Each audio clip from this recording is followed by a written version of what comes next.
ओम शांति। वाणी है आज की 5/4/2022 की और सारे मुरली का मीठे बच्चे, बाप, टीचर और सद्गुरु तीनों ही परम प्रिय हैं। तीनों ही एक है। तो याद करना भी सहज होना चाहिए।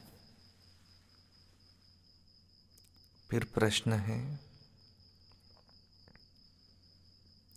इस कलयुग में सदा जवान कौन रहता है और कैसे? उत्तर है, यहाँ रावण माना विकार सदा जवान रहता है।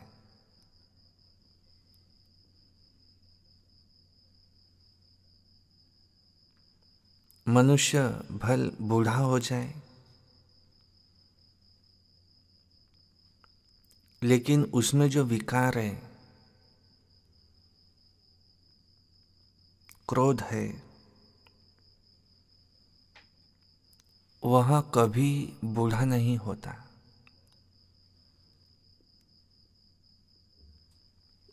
वह सदा जवान रहता है।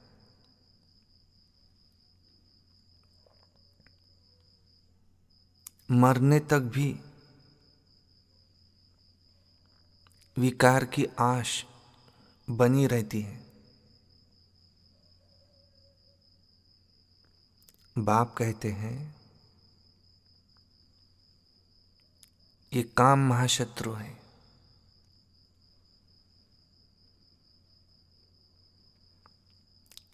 परंतु मनुष्यों का वही परम मित्र है।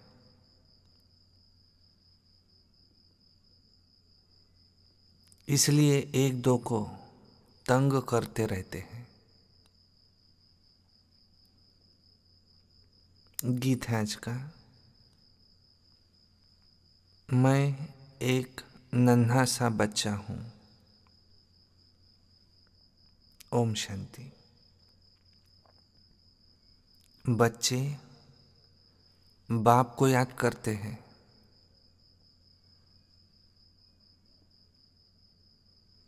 समझते हैं कि हम इस समय माया अथवा रावण बलवान की जंजीरों में फंसे हुए हैं।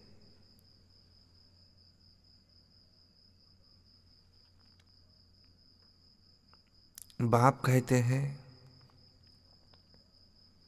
इससे छुड़ाने वाला समर्थ है।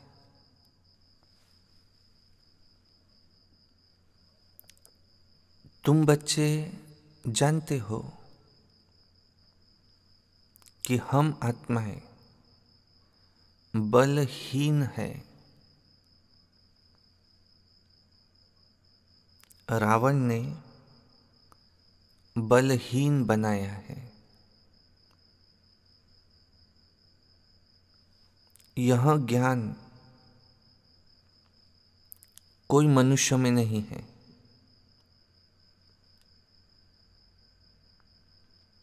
बाप बैठ बच्चों को ज्ञान देते हैं।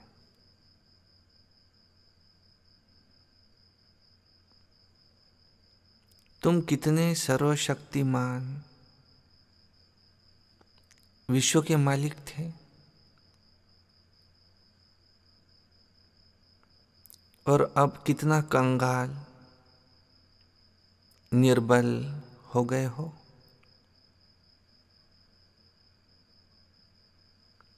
इसलिए सब पुकारते हैं।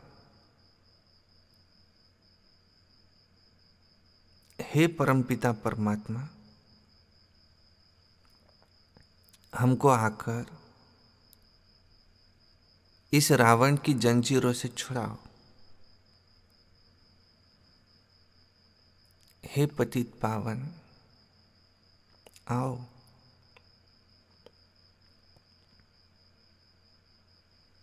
वही पतितों को पावन बनाने वाला है। इस समय है रावण राज्य। स्वर्ग को राम राज्य, नरक को रावण राज्य कहा जाता है। रावण भी बलवान है तो राम भी बलवान है, क्योंकि दोनों ही आधा आधा कल्प राज्य करते हैं।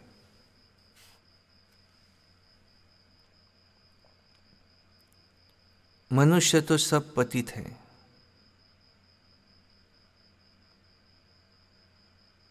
तुम भी पहले पतित थे,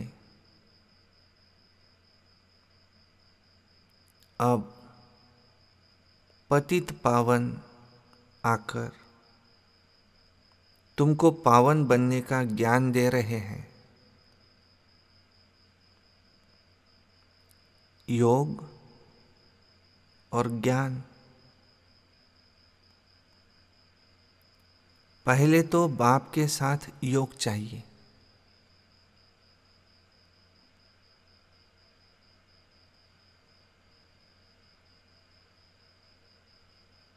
दुनिया में बाप अलग, टीचर अलग, गुरु अलग है।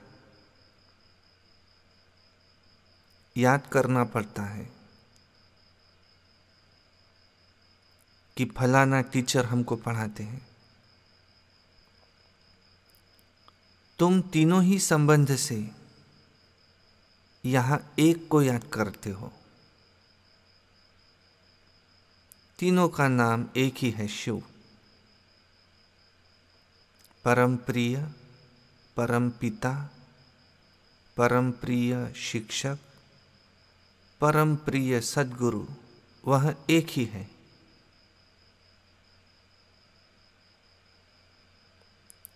मनुष्य तो टीचर को अलग, गुरु को अलग, बाप को अलग याद करेंगे।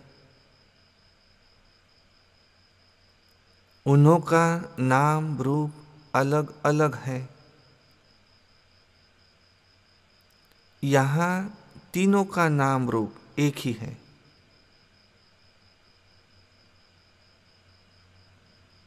रूप निराकार है, नाम शिव है।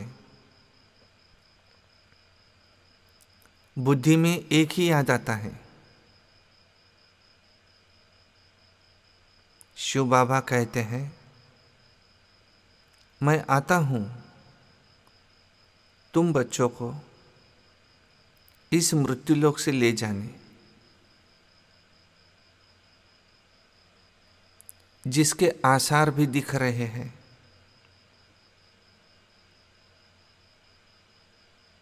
बलवान बनने में माया बहुत सामना करती है, विघ्न डालती है। तुम बहुत चोट खाते हो। माया कभी जोर से थप्पड़ मारती है, कभी हल्का। जोर से ऐसा मारती है जो विकार में भी गिर पड़ते हैं।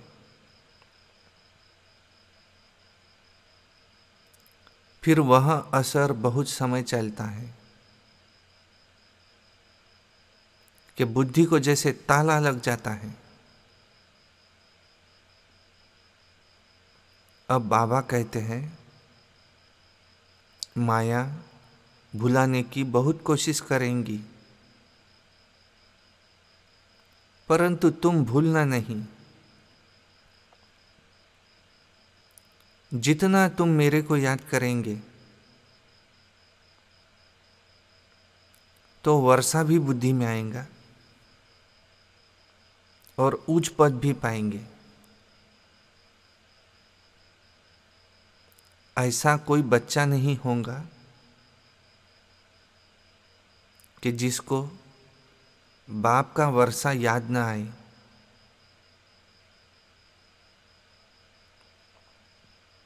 वर्षा बच्चे से छिप नहीं सकता। तुम भी जानते हो कि हम विश्व की बादशाही ले सकते हैं, परंतु नंबरवार पुरुषार्थ अनुसार सब एक जैसी राजधानी तो ले नहीं सकेंगे। यह राजधानी स्थापन हो रही है और जो आते हैं वह कोई राजधानी स्थापन नहीं करते हैं। ऐसे नहीं कहेंगे कि वह रावण के राज्य में आते हैं। रावण का कनेक्शन है ही भारत के साथ।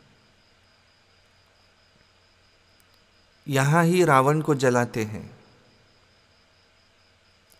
और तरफ तो रावण को जलाते ही नहीं। आधा कल्प के बाद रावण राज्य शुरू होता है। जरूर सूर्यवंशी व चंद्रवंशी वालों से ही इस्लामी धर्म वाले निकले होंगे। एक धर्म से ही फिर और बिरादरियां निकलती है ना।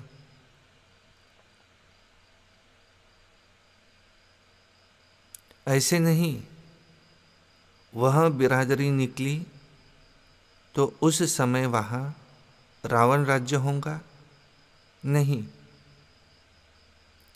क्योंकि वह तो बाद में ही आते हैं। बाबा तो आकर राजधानी स्थापन करते हैं। वह तो कोई आधा में कोई क्वार्टर में आते हैं। सतो प्रधान से फिर तमो प्रधान बनना ही है। उसके लिए अल्पकाल का सुख और बहुत काल का दुख है। तो यह भी खेल समझाया जाता है। पहले पावन थे, फिर पतित बनते हैं।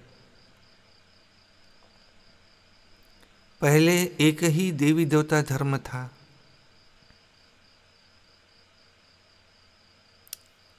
फिर और धर्मों की वृद्धि होती है। देवताएं खुद ही हिंदू बन जाते हैं।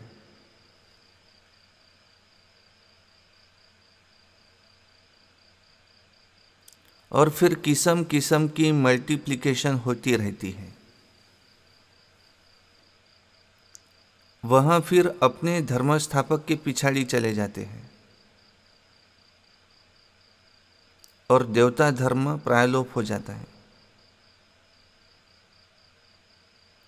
सब देवी देवता धर्म वाले, परंतु अपने को देवता कह नहीं सकते क्योंकि पवित्र नहीं है। पवित्रता के बिगर अपने को देवता कहलाना ये बेकायदे हो जाता है।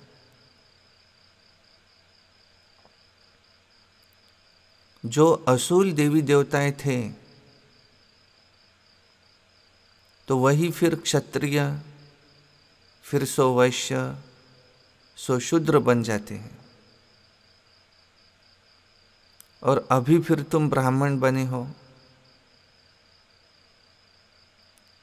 तो यह बातें और धर्म वाले नहीं समझेंगे। देवता धर्म वाले ही यहाँ आएंगे, बाकी तो बाद में आते रहेंगे। आगे चलकर वृद्धि बहुत होंगी। मुख वंशावली की वृद्धि होती है। प्रजापिता ब्रह्मा ब्राह्मण धर्म अब स्थापन करते हैं। प्रजापिता ब्रह्मा के बच्चे जरूर ब्रह्मा कुमार कुमारियां होंगे ना, तो ब्राह्मण वर्ण वाले ही फिर देवता बनेंगे, ढेर के ढेर आकर यहाँ नॉलेज लेंगे।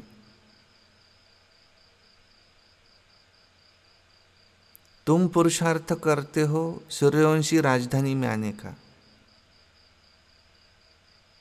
उसमें भी फिर मुख्य है 8, बाकी तो रुद्धि हो जाती है। जो मम्मा बाबा का बनेंगे, कुछ सुनेंगे तो वह आएंगे। प्रदर्शनी में ढेर आते हैं, उनसे कोई निकलते हैं जो अच्छी रीति पुरुषार्थ करते हैं। तो पहले पहले बाप का परिचय जरूर होना चाहिए, फिर करके कोई लिंग रूप कहते व ज्योति स्वरूप कहते। बाप समझने से ब्रह्म जो महत्त्व है उनको फिर भगवान नहीं कह सकते। परमपिता परमात्मा तो नॉलेजफुल है, तो ब्रह्म कोई नॉलेजफुल थोड़ी ही है। तुम पूछते हो तो आत्मा का रूप क्या है, तो लिंग कह देते हैं ना, क्योंकि लिंग रूप की भी पूजा होती है। और स्टार रूप की तो कहीं पूजा है ही नहीं। तो न जानने के कारण फिर कुछ न कुछ बना देते हैं, और फिर ठिक्कर भीतर सब में भगवान कह देते हैं। तो बाप समझाते हैं कि आत्मा तो स्टार है, आत्माओं का इकट्ठा झुंड भी देख सकते हैं। जब सभी आत्माएं वापस जाएंगी तो बहुत बड़ा झुंड होगा ना। उनको कहा जाता है सूक्ष्म से भी सूक्ष्म। साक्षात्कार से कोई कुछ समझ भी न सके। समझो किसी को शिव का अथवा ब्रह्मा विष्णु शंकर का साक्षात्कार होता भी है, परंतु फायदा कुछ भी नहीं। यहाँ तो सृष्टि के आदि मध्य और अंत को जानना होता है, यह पढ़ाई है। परमात्मा भी एक स्टार है। इतनी छोटी चीज की देखो कितनी महिमा है, कि ज्ञान का सागर है, प्रेम का सागर है, सुख का सागर है, वही सारा काम करते हैं। तो इसको कहा जाता है अति गुह्य बातें। बाप कहने से बुद्धि में आना चाहिए कि जरूर वो स्वर्ग का रचयिता है। कहते भी है कि जरूर भगवान कहाँ न कहाँ आया हुआ है। अगर गीता का भगवान श्री कृष्ण होता तो वह देहधारी तो छिप न सके। तो यह तो बिल्कुल ही गुह्य बातें हैं। कभी सुना ही नहीं है कि परमपिता परमात्मा क्या चीज है, आत्मा क्या चीज है। सिर्फ कह देते हैं भ्रुकुटी के बीच में चमकता है अजब सितारा, और फिर उनको ही परमपिता परमात्मा कह देते हैं। अब आत्मा और परमात्मा के रूप में फर्क तो कुछ भी नहीं पड़ता है ना। क्या परमात्मा कोई भारी चीज है, वह बड़ी रोशनी है? नहीं, वह तो सिर्फ नॉलेजफुल है।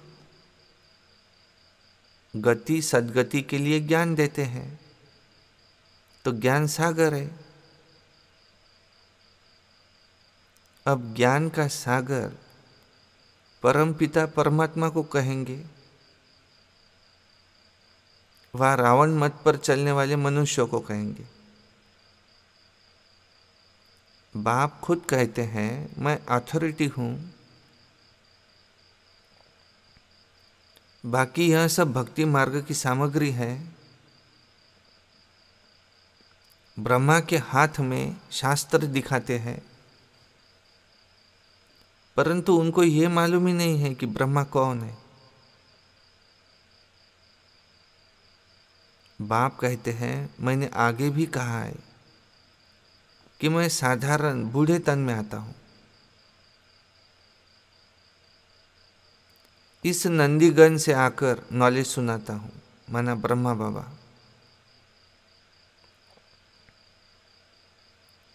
मनुष्य भागीरथ भी दिखाते तो गौमुख भी दिखाते।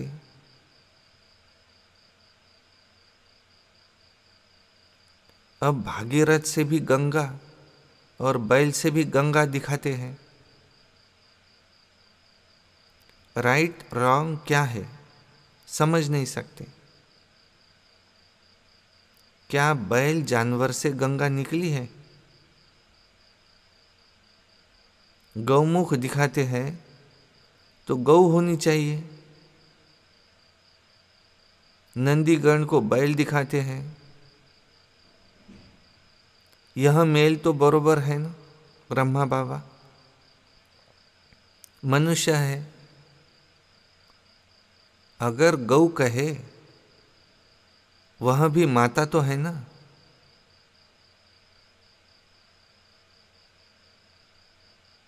तो इन बातों को मनुष्य बिल्कुल ही भूल गए हैं। राइट कुछ भी बताते नहीं। ब्रह्मा द्वारा सूर्यवंशी राज्य की यहाँ स्थापना हो रही है। यहाँ कोई राजा ही तो है नहीं। यहाँ बेहद का बाप बेहद का राज्य देते हैं। इस पढ़ाई से जो सूर्यवंशी चंद्रवंशी घराने के होंगे उनकी ही बुद्धि में यह बैठेगा। पहले तो यह निश्चय चाहिए कि शिव बाबा ही हमको साथ में ले जाएंगे, और कोई गुरु गोसाई की ये कहने की ताकत नहीं है कि मैं तुमको साथ ले जाऊंगा। पतित पावन एक ही बाप है, उनको ही याद करते हैं कि आओ आकर पावन बनाओ। नई सो पुरानी, पुरानी सो नई, ये तो होना ही है। परमपिता परमात्मा के पावन दुनिया कोई बना नहीं सकता। बाप से ही सूर्यवंशी और चंद्रवंशी राजाई का वर्षा मिलता है, और यहाँ तो कुछ भी राजाई है नहीं। तो यहाँ बड़ी समझने की बातें हैं। मनुष्य क्या समझते कि शास्त्र सच्चे हैं क्योंकि भगवान ने बनाए हैं। अब उन्हों को ये पता ही नहीं है कि भगवान ने मनुष्य के तन में आकर गीता सुनाई है और उस पर फिर कृष्ण का नाम डाल दिया है। तो यह भूल जब बुद्धि से निकले, पहले शिव बाबा को जाने तब समझे कि यह स्वर्ग की स्थापना करते हैं। वो जानते नहीं तो लड़ते झगड़ते रहते हैं। बाप कहेंगे तुम स्वर्ग में ऊंच पद पाने के लायक नहीं हो, दैवी गुण वाले नहीं हो, धारणा नहीं होती है तो विकार जरूर होंगे। भले कोई बूढ़े हैं क्रोध तो उनमें भी बहुत है, क्योंकि क्रोध बूढ़ा नहीं होता है। आजकल बूढ़े भी विकार में जाते हैं। बाबा कहते हैं काम महाशत्रु है, और मनुष्यों के लिए तो फिर यही मित्र है कि विकार के लिए देखो कितना तंग करते हैं। रावण तो जैसे सभी का मित्र बन बैठा है। विष की पैदाइश है ना, तो विष की पैदाइश माना रावण की पैदाइश। अब मनुष्य जानते ही नहीं, बाप की श्रीमत पर चले तो पूरा सपूत कहलाए। विकर्म करते हैं तो झट सावधानी दी जाती है।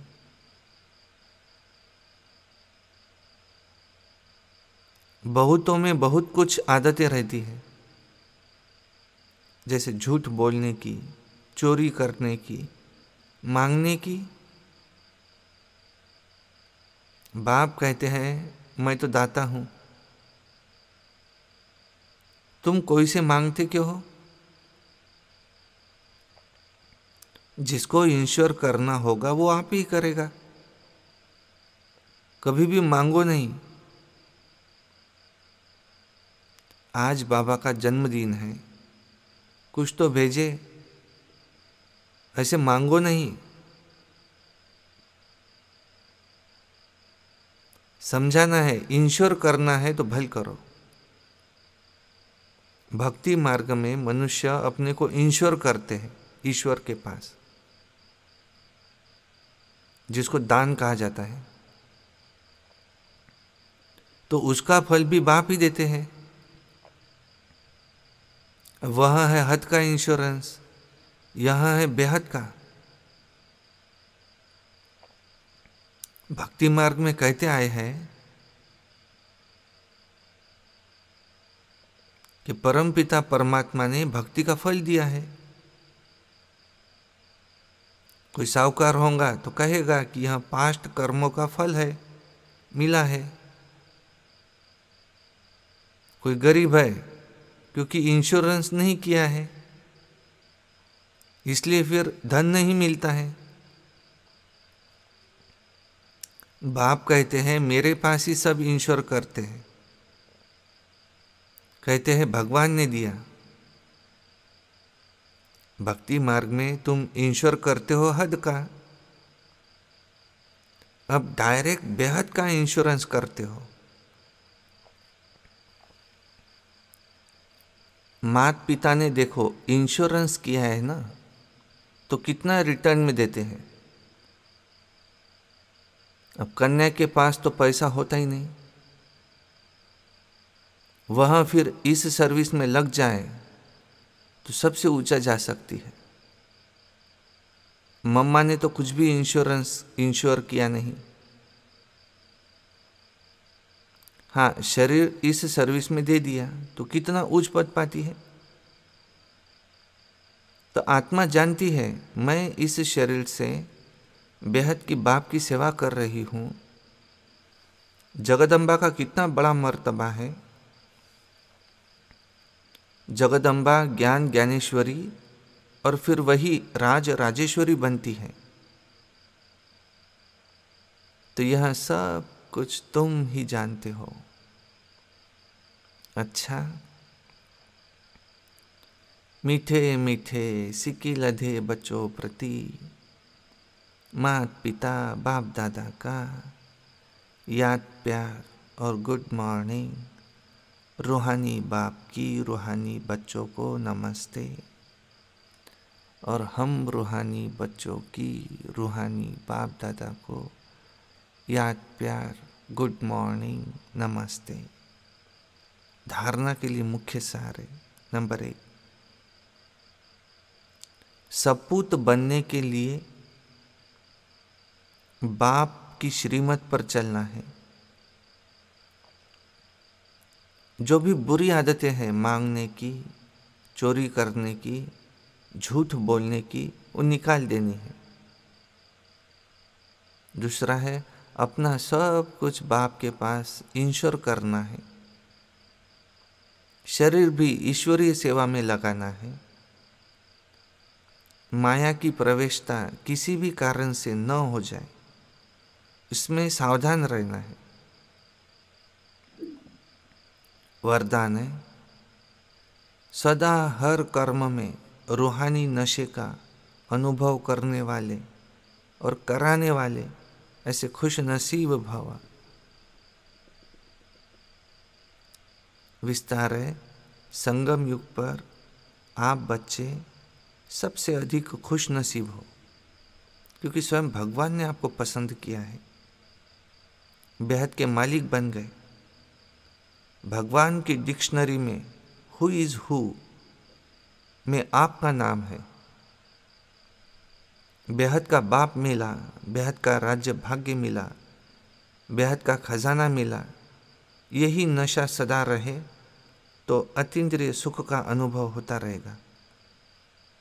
यहाँ है बेहद का रूहानी नशा, तो इसका अनुभव करते और कराते रहो, तब कहेंगे खुश नसीब। स्लोगन है, साधनों को सेवा के प्रति यूज करो, आराम पसंद बनने के लिए नहीं। अच्छा, ओम शांति।